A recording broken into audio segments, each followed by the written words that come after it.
ezigbo afọ m bụ Ndubuisiakụ Samuel onye n'obi ya. Abụ m onye Abia steeti. Abụ m onye Isukwa Atọ na Abia steeti. Ị bịa na Isukwa Atọ enwe ebe a na-akpọ Amaokwu Amiyi. Amaokwu Amiyi a dị n'ime Ogudu Asaa. Ogudu Asaa ahụ dị n'ime Isukwa Atọ local government.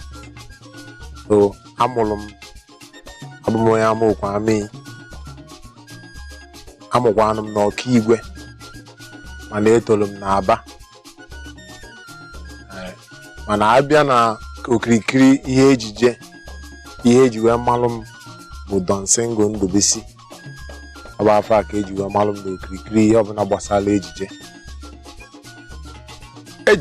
Ebidoro m ụlọ akwụkwọ ọta akara nke a na-akpọ primary school n'obodo a na-akpọ Ọkigwe bụ ebe a mụrụ m. Ejem m ụlọ akwụkwọ a na-akpọ steeti primary school Ọkigwe. Mgbe m rapụ steeti, eziokwu na m agụsịrị na steeti, emesi wee na ebe a mụrụ m bụ Isukwa Atọ, ebe m na-wee gosi ya na ụlọ akwụkwọ a na-akpọ Amiohu Central School. Mgbe m gosiri ụlọ akwụkwọ praịmarị na Amiohu Central, abanyere m ụlọ akwụkwọ sekọndịrị a na-akpọ Central Ogudu Asaa Secondary School. Anọgide m ebe ahụ wee ruo mgbe m na-achị egosi m ji wee na-achị Aba. Anọ m n'ụlọ akwụkwọ a na-akpọ Asa High School nọ n'ụzọ Port Harcourt. Ebe ahụ ka m nọ wee gosi ihe gbasara akwụkwọ sekọndịrị. Ihe gbasara mahadum, abụ m onye jere akwụkwọ na mahadum nke obodo anyị a na-akpọ Abia State University Buturu, ebe m nọ wee gụọ mass communication, ihe gbasara mgbasa ozi.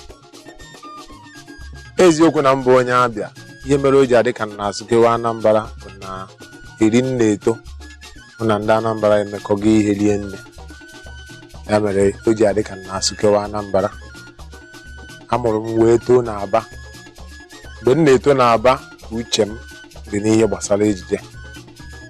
Ya mere wee na-eto ruo n'afọ 1996 mgbe m pụtasịrị akwụkwọ sekọndịrị. Disemba 1996, mgbe ahụ adị m afọ 17. Mgbe ahụ ka m zutere ofu onye ama ama n'ihe ejije. Mgbe ahụ dịka onye mmepụta a na-akpọ produsa, afọ ya bụ Chidi Nkemaruoma. Onye ahụ bụ ya bụ ọga mbụ m nwere n'ihe ọbụla gbasara ejije. Alụrụ m ọrụ n'okpuru ya dịka ndị enyemaka ndị a na-akpọ PA.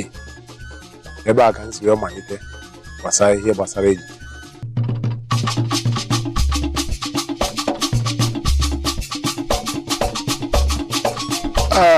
Akakwara m inwe aka ọrụ ọzọ nkara ime n'ihi na mgbe m na-eto emere m ọtụtụ ihe. Abụ m onye gbara akụmbọọlụ ụkwụ, agbatalụ m ya ọfụma. Ya mere mgbe m na-etobu, uche m dị na o so n'ihe m chọrọ ime. Mana ewepụkwa nke ahụ n'akụkụ, ihe ọzọ mma m aka emekwa bụ onye mgbasa ozi. Ọ bụ ya bụ ihe kpanivu mgbe m gụrụ akwụkwọ na mahadum m ji wee gụ ihe gbasara mass communication bụ mgbasa ozi dịrị ọra. Ya mere ọ bụrụ na m abụrụ onye ejije tata, nwee ike ịbụ na m nọ na-akụ bọọlụ ụkwụ maọkwa na m bụ onye mgbasa ozi. Mana aghọtara m na mgbasa ozi na ejije si eje.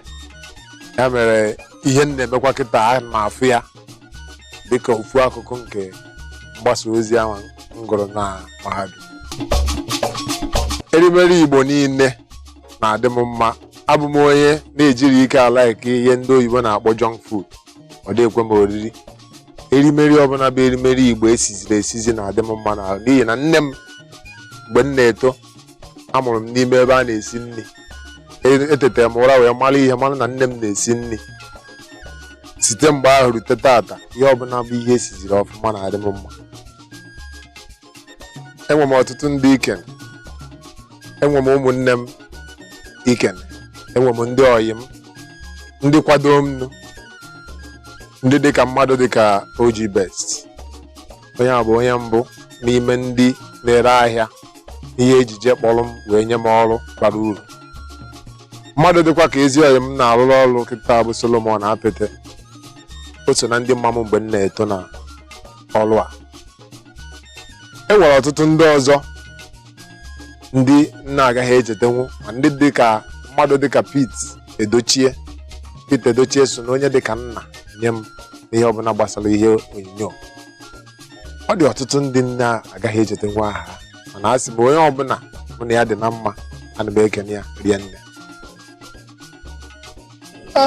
Ihe m nwere ịgwa ha bụ ka ha jide ka ha ji, n'ihi na a sị na onye asị ya jide ka o ji ya ma na nke o ji dị mma.